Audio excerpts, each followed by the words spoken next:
Hello, this is Chris Minnick with Webucator. In this video, I'm going to show you another way to do binding behavior. This video was inspired by a blog post by Rick Shennick called Binding Behavior, You're Doing It Wrong, which is available at the URL shown here. As a web developer, you're probably separating your HTML and JavaScript layers using the classic bind-on-class-name method.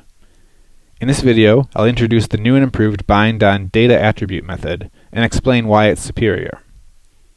First, let's look at the classic class name example.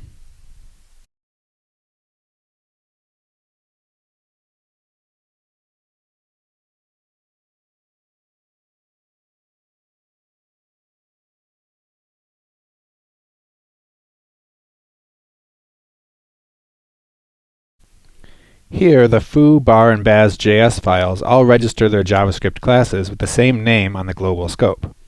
So for foo.js, this would be window.foo. Here's the initialization logic.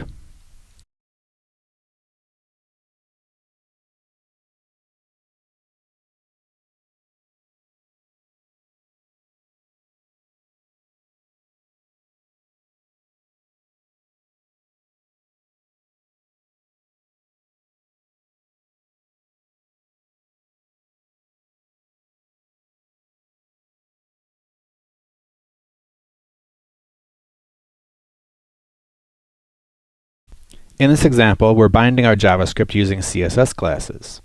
By prefixing with JS-, we're making it clear to other developers that these classes are JavaScript related. The initialization script queries the DOM for each class name, and then the elements in the returned node list are used to initialize the JavaScript modules. This works fine, but the logic needs to know the names of each CSS class and of each JavaScript module.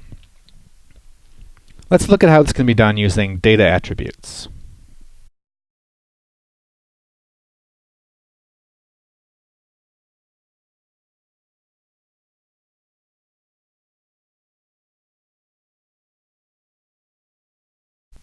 And here's the initialization code.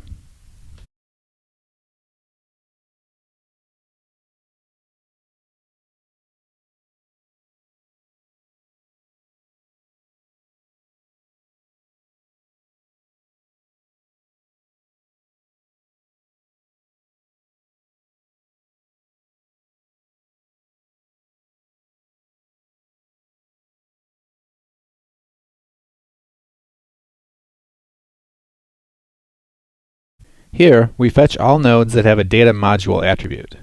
Then we use a loop to get the name of the module from the data module attribute and reference it on a global scope, and we're done with just one loop.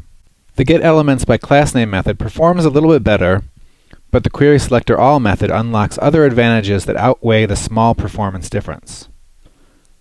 First, your JavaScript doesn't need to know about the specific modules it might have to load. Next, the HTML makes it crystal clear which part of the DOM will be enhanced with JavaScript functionality. It's always in the form of a data module attribute. When you load the module in a single loop, the order is out of your control, and you'll have to improve your code to test whether everything is ready for the module to be loaded. Once this loop is set up, you never have to touch it again, whereas with the class name version, you'll have to add loops for each new module.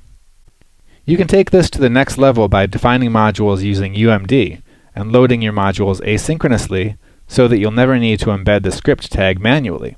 The result is more modular code and a better separation of concerns, resulting in more reusable and maintainable code. I hope you found this video useful. Thanks again to Rick for the inspiration. Check out his blog at the URL shown here for other articles related to web development.